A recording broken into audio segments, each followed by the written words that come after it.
इस वक्त बड़ी खबर आ रही है। बागेश्वर बाबा को लेकर सुरक्षा जो है वो सख्त कर दी गई है। चाक चौबंद सुरक्षा इंतजाम किए गए और क्या कुछ तब्दीली की गई है वो बताते चले। बिहार पुलिस की 3 कंपनियों की तैनाती जो है वो सुरक्षा में कर दी गई है। और क्यों किया गया है सब कुछ? क्योंकि सुरक्षा एजेंसियों ने इसे लेकर अलर्ट जारी किया। 15 मजिस्ट्रेट की भी तैनाती कर दी गई है। 10 जगहों पर बैरिकेटिंग जो है वो की गई है और ये वो तमाम एहतियाती कदम है जो इस वक्त उठाए गए हैं। 10 टुकड़ियों की तैनाती सुरक्षा दृष्टिकोण से, सुरक्षा में तैनात 2-3 हजार वॉलेंटियर भी आपको नजर आएंगे। बागेश्वर बाबा को लेकर सुरक्षा जो है वो इस वक्त सख्त की गई और इसी के दृष्टिकोण से बिहार पुलिस की 3 कंपनियों की तैनाती जो है वो नौबतपुर के तरेत में कर दी गई है। सरकार ने 3 कंपनियों की तैनाती वहां पर की है, 15 मजिस्ट्रेट की तैनाती की है, 10 जगहों पर बैरिकेटिंग की जाएगी और वॉलेंटियर जो हैं वो 2 से 3 हजार की संख्या बताई जा रही है जिनकी वहां पर सुरक्षा के लिहाज से तैनाती की गई है। ओवर टू सीधे शिप्रा। शुक्रिया विभा बड़ी जानकारी के लिए। तो दर्शकों को एक बार फिर से बता दें कि बागेश्वर बाबा जब बिहार आ रहे हैं उसको लेकर आज सुरक्षा को लेकर अलर्ट जारी किया गया है और पुलिस मुख्यालय की तरफ से ये अलर्ट जारी किया गया है जिसके तहत ये बताया गया है कि उनकी सुरक्षा में कोई भी चूक ना हो। और बाबा बागेश्वर पीठ से जुड़े धीरेन्द्र कृष्ण शास्त्री 13 मई को पटना के तरेत पहुंचेंगे जहां हनुमंत कथा वाचन का आयोजन किया गया है। बाबा को सुनने और देखने के लिए हजारों की संख्या में श्रद्धालु एक दिन पहले ही पहुंच गए हैं और लगातार श्रद्धालुओं के पहुंचने का सिलसिला जारी है। बिहार के अलावे पड़ोसी राज्यों और नेपाल से भी बड़ी संख्या में श्रद्धालु नौबतपुर पहुंच रहे हैं। इस महा आयोजन को लेकर सुरक्षा की बात की जाए तो राज्य सरकार ने पुलिस की 3 कंपनियों को तैनात किया है। इसके अलावा 15 मजिस्ट्रेट और 2 से 3 हजार वॉलंटियर्स सुरक्षा की कमान संभालेंगे। जायजा लिया संवाददाता संजय कुमार ने। बागेश्वर धाम के बाबा धीरेन्द्र कृष्ण शास्त्री का कल से हनुमत कथा का वाचन ठीक यहीं से होगा और हम आपको मुख्य मंच की तस्वीर दिखा रहे हैं। नौबतपुर का तरेत गांव जो अचानक से सुर्खियों में आया है और कल बाबा यहां से ठीक हमारे सामने जो ये मंच देख रहे हैं आप, इसी मंच पर बाबा जो है वो हनुमत कथा का वाचन करेंगे और निश्चित तौर पर लाखों श्रद्धालुओं के लिए वो जिस तरीके से यहाँ पर हनुमत कथा का वाचन करेंगे उनके लिए कैसा ये माहौल होगा ये सामने की तस्वीर देखकर आप आसानी से समझ सकते हैं। दूर दूर से न केवल बिहार, यूपी, मध्य प्रदेश, नेपाल से लोग आए हैं बल्कि बिहार के कोने कोने से, हर जिले से लोग यहाँ पर पहुंचने लगे हैं। हालांकि ये जो एरिया है जहाँ पर लोग फिलहाल आपको दिख रहे हैं ये डी एरिया है और बैरिकेटिंग की गई है। इस बैरिकेटिंग के बाहर ही लोगों को रहना है। 3 लाख स्क्वायर फीट का ये पंडाल है। इसके अलावा मंच है और व्यवस्था ऐसी की गई है कि परिंदा भी पर न मार सके, यानी सुरक्षा की हम बात कर रहे हैं। सुरक्षा की चाक चौबंद व्यवस्था की गई है। कितने अधिकारी रहेंगे, कितने मजिस्ट्रेट रहेंगे, आयोजन समिति के लोगों को इस बात की जानकारी दी गई है। जो आयोजन समिति के लोग हैं हम उन्हीं से बात कर लेते हैं। ये बताएं सुरक्षा की किस कदर व्यवस्था प्रशासन की तरफ से और आप लोगों ने अपनी तरफ से की है? देखिए, प्रशासन की तरफ से 3 कंपनी फोर्स की व्यवस्था है और करीब 15 मजिस्ट्रेट बहाल है। ये तरेत में? हाँ, नहीं, चारों तरफ 10 जगह जो बैरिकेटिंग किया गया है तो सभी जगह मजिस्ट्रेट की बहाली है। बैरिकेटिंग 10 जगह हुई? हाँ, 10 जगह की बैरिकेटिंग है। चूंकि आने का जो रास्ता है वो मिनिमम 10 जगह का बैरिकेटिंग है। 15 मजिस्ट्रेट हैं और 3 कंपनी बिहार सरकार की तरफ से फोर्स अलॉट हो चुका है और हमारे तरफ से कम 2 से 3 हजार वॉलेंटियर हैं जो खुद सुरक्षा में लगे हुए हैं। सुरक्षा चाक चौबंद है। सुरक्षा के पूर्ण व्यवस्था की गई है। पंडाल में आने के पहले जो मेटल डिटेक्टर है वो कितनी जगहों पर लगवा रहे हैं आप लोग? मेटल डिटेक्टर 4 जगहों पे उस साइड से लगेगा क्योंकि एक ही तरफ से आना है, क्योंकि इस पंडाल के बाद उस तरफ तो पार्किंग की व्यवस्था है, पीछे में पार्किंग है, तो जो मेन आवागमन का साधन होगा इधर से ही होगा।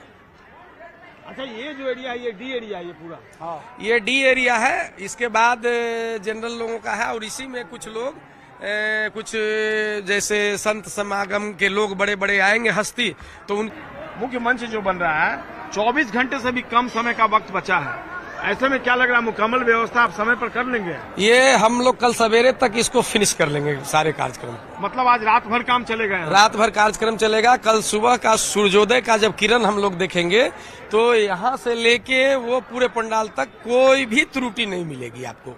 छुट्टी में जो अधूरा दिख रहा है वो पूरा हो जाएगा। पूरा हो जाएगा। जितने श्रद्धालु आप पंडाल के अंदर देख रहे हैं उतने ही श्रद्धालु बाहर हैं, सड़कों पर हैं। लोगों के आने का सिलसिला लगातार जारी है और निश्चित तौर पर महाकुंभ का जो दृश्य है, जो तस्वीर है, वो उभर कर सामने आएगी और बाबा बागेश्वर का दर्शन करने के लिए, उनके प्रवचनों को, उनके कथा वाचन को सुनने के लिए लाखों श्रद्धालु पटना के इस पवित्र धरती पर जब उतरेंगे। पवित्र धरती इसलिए कि अभी से काफी साल पहले से यहाँ त्रियत मठ है और यह त्रियत मठ आसपास के इलाकों के लिए नहीं, पूरे बिहार के लिए गौरवपूर्ण रहा है। तो निश्चित तौर पर एक अमिट छाप जो है वो छोड़ेंगे। यहाँ आने वाले लोग लाखों की संख्या साक्षी बनेगी और फिर बाबा जो यहाँ पहुंचेंगे, उनकी जो कथा वाचन होगी वह इतिहास के पन्नों में स्वर्ण सुखानुभूति के साथ दर्ज होगा। इस बात से इंकार नहीं किया जा सकता है। कैमरा पर्सन मनीष सुनीता के साथ संजय कुमार, न्यूज 18 पटना। बिहार के शिक्षक अभ्यर्थी आज से ही नौबतपुर के तरेत के लिए प्रस्थान करने लगे हैं। सभी अभ्यर्थी अब बाबा बागेश्वर के दरबार में न सिर्फ अर्जी लगाएंगे बल्कि वहां सुरक्षा कर्मी बनकर भी आयोजन को सफल बनाने में सहयोग करेंगे। अभ्यर्थियों ने साफ कहा है कि सरकार के यहां अर्जी लगाकर थक गए हैं, लेकिन नई नियमावली में बदलाव नहीं हुआ। ऐसे में अब बाबा से ही बहाली को लेकर गुहार लगाएंगे। उम्मीद है बाबा ही इनका बेड़ा पार लगाएंगे। ऐसे ही कुछ अभ्यर्थियों से बात की हमारे संवाददाता रजनीश कुमार ने। बिहार के शिक्षक अभ्यर्थियों ने पहले ही बाबा बागेश्वर उर्फ धीरेन्द्र शास्त्री का समर्थन कर दिया है और अब तरेत नौबतपुर जाने की तैयारी में है। तो हमारे साथ तमाम शिक्षक अभ्यर्थी हैं। क्या कहेंगे? अब बाबा बागेश्वर का समर्थन आप लोग कर रहे हैं। बिल्कुल, सरकार की शिक्षा नीति के खिलाफ पिछले 4 वर्षों से हम लोग आंदोलनरत थे, बावजूद सरकार ने हमारी कुछ नहीं सुनी। एक और एग्जाम हम लोग पर थोपा जा रहा है। अब हम लोग तरेत पाली नौबतपुर में धीरेन्द्र शास्त्री जी के दरबार में जा रहे हैं। हम लोग वहां अपनी अर्जी लगाएंगे। शिक्षा मंत्री जी के पास, मुख्यमंत्री जी के पास अर्जी लगा करके हम लोग थक चुके हैं। क्या लग रहा है कि बाबा के दरबार में जाएंगे आप तो वहाँ अर्जी लगाने से आप पास कर जाएंगे? निश्चित रूप से अंतिम भरोसा, अंतिम विकल्प ईश्वर हैं और हम सब आस्था के पुजारी हैं। क्या डिमांड करेंगे? बीपीएससी में जो एग्जाम देंगे आप लोग, उसमें रिजल्ट आ जाए?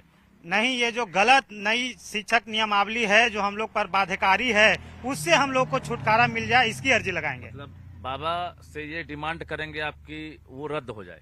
शिक्षा मंत्री जी को सद्बुद्धि दें, मुख्यमंत्री जी को सद्बुद्धि दें बाबा, और हम लोग के लिए, शिक्षक अभ्यर्थियों के लिए कुछ अच्छा पहल, और जो 4 साल से हम लोग प्रयास कर रहे थे, हम लोग को ज्वाइनिंग दी जाए। क्या नाम हुआ आपका? 6 to 8 में भी हमारी सीटें नहीं आई हैं।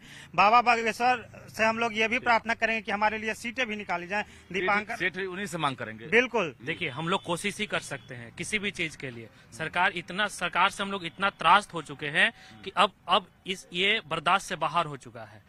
पहले कितनी बार पेपर में इतने वैकेंसी देंगे, इतने वैकेंसी देंगे, और एट लास्टली इन्होंने 6 to 8 की भी वैकेंसी एकदम 0 कर दी है। तो संख्या में जाएंगे आप लोग? हम लोग लाखों हजारों की संख्या में जाएंगे वहाँ पे, और उनसे हो गए हैं। हाँ, बिल्कुल आज शाम से ही हम लोग वहाँ पे धरने पे जाके बैठेंगे। ये तो सरकार एक्शन भी ले सकती है। आप लोग सरकार से हिम्मत हार कर, हम लोग पूरे मुस्तैदी के साथ वहाँ पे खड़े रहेंगे। सरकार जो एक्शन लेगी हम उसके साथ लड़ाई करेंगे। तो सरकार को और शिक्षा मंत्री को सद्बुद्धि देने की ये लोग मांग करेंगे, बाबा के दरबार में जाकर गुहार लगाएंगे।